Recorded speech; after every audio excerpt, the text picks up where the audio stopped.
وہ کہتے ہیں کہ میں گھر میں کوئی کام کرانا تھا، کام ہوتے ہیں نا چھوٹے موٹے گھر میں، تو فرماتے ہیں میں مزدور لینے گیا بغداد میں، چوکوں پہ مزدور ساری عمر کا مزدور ہی ہے نا بیچارہ، امیر تو امیر تر ہوتا جا رہا ہے اور غریب غریب تر ہو. ہمارے تو پیر بھی لوگوں کو کہہ رہے ہیں فقیر ہو جاؤ، خود امیر ہوتے جاتے، خود روز بروز امیر ہو رہے ہیں، دنیا کو کہہ رہے ہیں فقیر ہو جاؤ. تم بھی تو تھوڑا فقر اختیار کرو نا بھائی، جو درس دے رہے ہیں اللہ ماشاءاللہ، سب کی بات نہیں کرتا. فرماتے ہیں کہ میں نا مزدور لینے گیا، بغداد کے چوک میں مزدور بیٹھے ہوتے تھے، تو میری ان مزدوروں میں سے نا ایک نوجوان بچے پہ نظر پڑی. بڑا کمزور سا وجود تھا لیکن چہرے پر عبادت کا نشان تھا، ماتھا بتاتا تھا کہ نماز کا بڑا خیال رکھتا ہے. میں اس کے قریب گیا، چہرے بھی بڑا کچھ بتاتے ہیں نا، چہروں میں بھی بڑی رانائی ہوتی ہے. فرماتے ہیں میں قریب گیا، میں نے اس کو کہا بیٹے مزدوری کرو گے؟ تو کہنے لگا مزدوروں میں بیٹھا ہوں تو حضور مزدوری کے لیے ہی تو بیٹھا ہوں. تو میں نے کہا کہ چلو پھر. کہنے لگا نہیں میری کچھ شرطیں. میں نے کہا بتاؤ. کہنے لگا پہلی شرط یہ ہے کہ لوگ 4 دینار دیہاڑی لیتے ہیں، میں 3 دینار لوں گا. میں نے کہا یار بھائی تو بڑی بہترین ہے، باقی بھی اس طرح کی رکھ لیں. اس نے کہا حضور دوسری شرط یہ ہے کہ میں آپ کی مکمل بات مانوں گا لیکن جب اذان ہو جائے گی پھر آپ کی نہیں سنوں گا. تیسری بات اس نے یہ کی کہ حضور میں آپ کے گھر میں کام کروں گا پر آپ کے کسی سوال کا جواب نہیں دوں گا. کہتے ہیں میں نے کہا یار تو بڑا عجیب ہے، شرطیں تو مالکوں کی ہوتی ہیں. کہنے لگا جی بہرحال میں شرطیں لگا کے جاتا ہوں. فرماتے ہیں میں اسے گھر لے آیا، کام میں نے اس کو بتایا تو جو کام مزدور سارے دن میں کرتا ہے نا اس نے 2 گھنٹے میں کر دیا. ہمارے مزدور سگریٹ پینے میں بھی تو آدھا گھنٹہ لگاتے ہیں نا، وہ چائے پینے جائیں تو پونا گھنٹہ وہاں. ان کو بھی تو دیانتداری کرنی چاہیے کہ نہیں کرنی چاہیے؟ نے معاہدہ کیا ہے نا جی تو پورا اترنا چاہیے نا. کہتے 2 گھنٹے میں. اب کام جب بندہ شروع کراتا ہے تو کام اور نکل آتا ہے. کہتے کام میں نے اس کو اور بتا دیا، وہ کرنے لگا. اس نے مٹی نکال کے رکھی تھی باہر رستے میں، تو اذان ہو گئی زور کی. اس نے وہیں کدال چھوڑی کئی اور چلنے لگا. تو میرا بیٹا کہنے لگا اس کو ذرا برابر کر دو. کہنے لگے چپ کر جا، تیرے باپ سے بات ہوئی تھی، جب اذان ہوتی ہے تو میں کسی اور کی نہیں سنتا، صرف اللہ رسول کی سنتا ہوں. کہتے ہیں مسجد چلا گیا، نماز پڑھ کے آیا تو دوپہر کا وقت تھا. میری بی بی کہنے لگی اس کو کھانا کھا لے. کہتے ہم نے کہا کھانا کھا لو. تو کہنے لگا میں نے روزہ رکھا ہوا، رمضان بھی نہیں تھا، نفلی روزہ رکھا ہوا. فرماتے ہیں شام ہوئی، میں نے 3 دینار دیے. تو میں نے کہا تیرا نام کیا ہے؟ کہنے لگا میں نے آپ سے کہا تھا میں کسی سوال کا جواب نہیں دوں گا. تو وہ چلا گیا. اگلے دن میں پھر لینے گیا اسے، کام کچھ اور نکل آئے. تو لوگوں نے بتایا وہ صرف ہفتے والے دن آتا ہے. میں نے کہا کیوں؟ کہنے لگے جی وہ کہتا ہے میرا ہفتے کا خرچہ 3 دینار ہے، جب 3 دینار کما لیتا ہوں تو باقی سارا ٹائم اللہ رسول کی ذکر میں گزار دیا کرتا ہوں. فرماتے ہیں جی اگلے ہفتے میں پھر لینے گیا.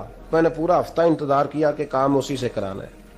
میں جب گیا تو میں نے کہا چلو. کہنے لگا میری شرطیں یاد ہے نا؟ اور میں نے کہا یاد ہے بھائی ساتھ چل. فرماتے ہیں کام کرایا. 2-3 ہفتے وہ آتا رہا. ایک ہفتے میں گیا تو لوگوں نے کہا حضور آج نہیں آیا. کیوں؟ کہنے لگے بیمار ہو گئے. کہاں گھر ہے؟ کہنے لگے بغداد کے قبرستان کے پیچھے جو کچی آبادی ہے اس میں رہتا ہے. فرماتے میں گیا، دروازے پہ دستک دی تو کہنے لگا حضور آپ ہیں؟ دروازہ کھلا ہے آ جائیے. فرماتے ہیں میں اندر گیا تو میں نے کہا تمہیں کیسے پتا چلا میں آیا ہوں؟ کہنے لگا حضور اللہ والے ہو آپ نہیں آنا تھا، ورنہ امیر تو غریبوں کا پتہ لینے کوئی نہیں آتے. کہتے میں قریب گیا تو کہنے لگا میں آپ کا انتظار کر رہا تھا، تیز بخار ہے تپ رہا. جیب سے کچھ پیسے نکالے. کہنے لگا یہ پیسے رکھنے. ایک انگوٹھی نکالی. کہنے لگا حضور آج رات کو میرا انتقال ہو جائے گا، ان پیسوں کا کفن خرید کے صبح جنازہ پڑھ کے مجھے دفن کر دینا، اور جب دفن کرو تو یہ انگوٹھی لے کے عصر کے بعد ہارون رشید کے پاس جانا. آپ اسے کہنا میں نے ملنا ہے پر وہ آپ کو ٹائم نہیں دے گا. آپ اس کو آواز دیجیے گا کہ تیری ایک امانت ہے میرے پاس. پھر وہ آپ سے ملے گا تو انگوٹھی دے دیں. پھر آپ میری طرف سے فارغ ہیں. حضرت فرمانے لگے تیرا نام, اور کہنے لگا حضور وقت تھوڑا ہے, آج رات میں نے جانا ہے, بڑی لمبی معافی مانگنی ہے رب کریم سے, اگر مناسب سمجھے تو مجھے اپنے رب سے تنہائی کرنے دیں. فرماتے ہیں میں آ گیا اور اس کی باتوں نے مجھے ساری رات سونے نہیں دیا. فرماتے ہیں صبح بڑی مشکل سے سورج نکلا, میں گیا دروازے پہ ہاتھ رکھا تو دروازہ کھلا ہوا تھا. اندر داخل ہوا تو خوشبوئیں میرا استقبال کر رہی تھی. جب چہرے سے کپڑا ہٹایا تو اس کا تو انتقال ہو چکا, انتقال ہو چکا, ایسے جیسے کسی کا دیدار کر کے سویا. کہتے میں تو 2 آدمی لے گیا تھا جنازے پہ, پر پتہ نہیں دنیا کدھر کدھر سے آئی, کہاں کہاں سے. اکھاں جدو میٹیاں زمانہ مینو روے گا, اپنا تے اپنا بیگانہ مینو روے گا, اپنا تے اپنا. اور میاں صاحب نے کہا تھا بعد مرن دے مکھڑا میرا ہو جاوے جے تازہ, پھر سمجھ لینا محبوب میرے نے آن پڑیا جنازہ. اور کسی اردو کے شاعر نے کہا تھا میرے مرنے پہ ہر سو شور مچ جائے گا دیکھو گے. اللہ کو میرے مرنے پہ ہر سو شور مچ جائے گا دیکھو گے, کہنے الوداع سرکار خود تشریف لائیں گے. فرماتے ہیں میں تو 2 بندے لے گیا تھا, پر پتہ نہیں مخلوق کہاں کہاں سے آئی. جنازہ پڑا, دفن کیا. ہارون رشید کے پاس میں عصر کے بعد گیا, میں نے بلانا چاہا پر بادشاہ تھا, میری طرف دیکھا ہی نہیں. میں نے اس کو کہا تیری ایک امانت میرے پاس ہے. فرماتے ہیں مجھے کونے پہ لے گیا, کیا بات ہے, کمرے میں بلایا, میں نے انگوٹھی دی. ہارون رشید تو چیخے مارنے لگا, کہنے لگا انگوٹھی والا کہاں ہے. میں نے کہا وہ تو انتقال کر گیا. کہنے لگا مجھے قبر پہ لے چل. کہتے میں قبر پہ لایا تو وہ لیٹ گیا, تڑپ کے رونے لگا. میں نے کہا میرا کلیجہ پھٹ جائے گا, نہ اس نے کچھ بتایا نہ تو نے بتایا, یہ کون تھا. تو ہارون رشید کہنے لگا یہ میرا بیٹا تھا. میں نے کہا تیرا بیٹا اور مزدور. کہنے لگا حضور یہ حضرت داؤد تائی کے پاس بیٹھا کرتا تھا, ان کا مرید تھا.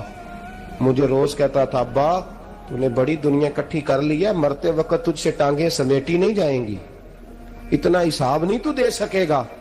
میں اس کو سمجھا دیتا, اس کی اماں سمجھا دیتی. یہ روز ہمیں کہتا چھوڑ دو آ جاؤ اللہ رسول کی بارگاہ میں جھک جائیں. ہم سمجھ. ایک دن یہ چلا گیا, کہنے لگا پھر تمہارا راستہ اور ہے اور میرا راستہ اور ہے. یہ سونے کی انگوٹھی غلطی سے اس کے پاس رہ گئی, غلطی سے ہیرے کی انگوٹھی چلی گئی. کہنے لگا دیکھو میرے بیٹے نے آج وہ بھی واپس کر دی ہے. پھر تڑپ کے کہنے لگا ہارون رشید تھا تو یہ میرا بیٹا, پر میرا مرشد نکلا, میرا پیر نکلا. بھائی زندگی تو بڑی تھوڑی ہے نا. بابا صاحب نے کہا تھا اٹھ فریدہ ستیا, اور داڑھی آ گیا پور, اگا نیڑے آ گیا, پچھا رہ گیا دور. اٹھ فریدہ ستیا خلقت ویکھن جا, متے کوئی مل جائی بخشیا تے تم ہی بخشیا جا.